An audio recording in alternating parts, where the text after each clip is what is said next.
Bismillahirrahmanirrahim. Kalayan asmana Allah nu maha murah nu maha asih. La uqsimu biyaumil qiyamah Kami sumpah demi poean kiamat. wa la uqsimu bin nafsil lawwamah. Jeung kami sumpah demi nafsu lawamah. Ayahsabul insanu an lan najma'a 'idhamah. Nah manusia teh nyangka yen tulang talengna ku kami moal dikumpulkeun. Bala qadirina ala an nusawwiya banana. Malah kami kawasa kana ngaratakeun ramo-ramona. Bal yuridul insanu liyafjura amamahu. Tapi manusia teh sejang ngabohongkeun mangsa jagana kiamat. Yas'alu ayyana yaumul qiyamah. Manehna nanya iraha atuh kiamat teh. Fa idza bariqal basar Nya upama panenjo geus bengong wa khasafal qamaru jeung bulan geus parem wa jumi'a asy-syamsu wal qamaru. jeung srangenge katut bulan dikumpulkeun. Yaqulul insanu yawma idzin aynal mafar. Manusia bakal nanya dina poe eta kamana geusan lumpat. Kalla la wazar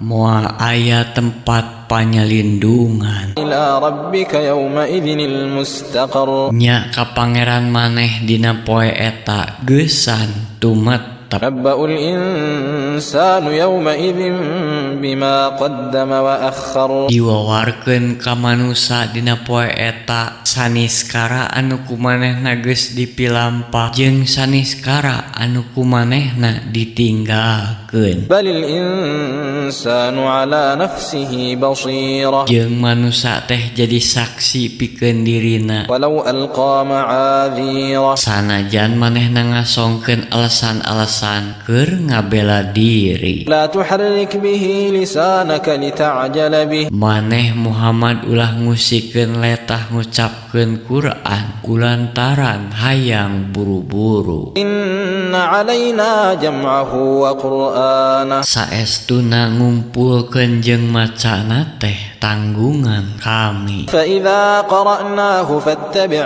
qur'anahu. Ku kituna upama kami rengse macakeunana maneh kudu nuturkeun bacaan. Tsumma inna alaina bayana. Tuluy saestuna tanggungan kami nerangkeun. Kalla bal tuhibbuna al-'ajila. Teu pisan-pisan malah maraneh leuwih miharep nu gancang dunya Wa tadharuna al-akhirah. sarta nalingalikeun harta.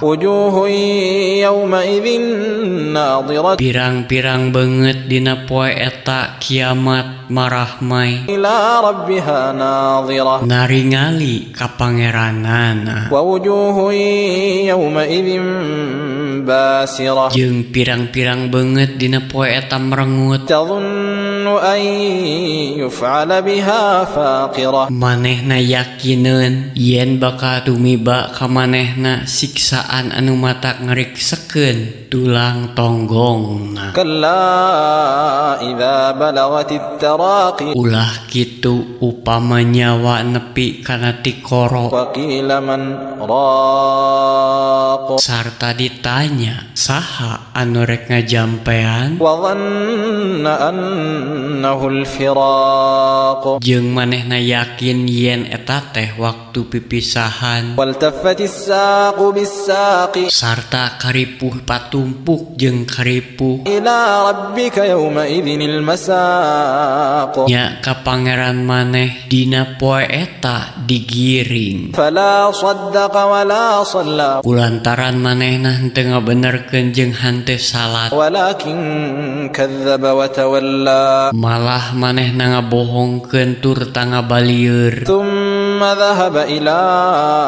ahlihi yatamatta. Jeung manehna init ka ahlina kalawan sombong. Aula laka fa aula. Cilaka maneh Abu Jahal, cilaka. Thumma aula laka fa aula. Terus cilaka maneh sarta cilaka deui. Ayahsabul insanu an yutraka suda. Naha manusia teh nyangka yen manehna bakal diantep teu dipirosea. Alam yakun nutfatan min مني يمنى Nah manehna teh lain tina sakecelak mani nu dipuncrakeun. ثم كان علقة فخلق فسوى Tuluy manehna jadi getih, tuluy ku anjeunna diyugakeun, terus ku anjeunna disampurnakeun. أليس ذلك بقادر على أن يحيي الموتى Nah anjeunna nu ngidamel kitu teh hanteu kawasa kana ngahirupkeun deui mayit.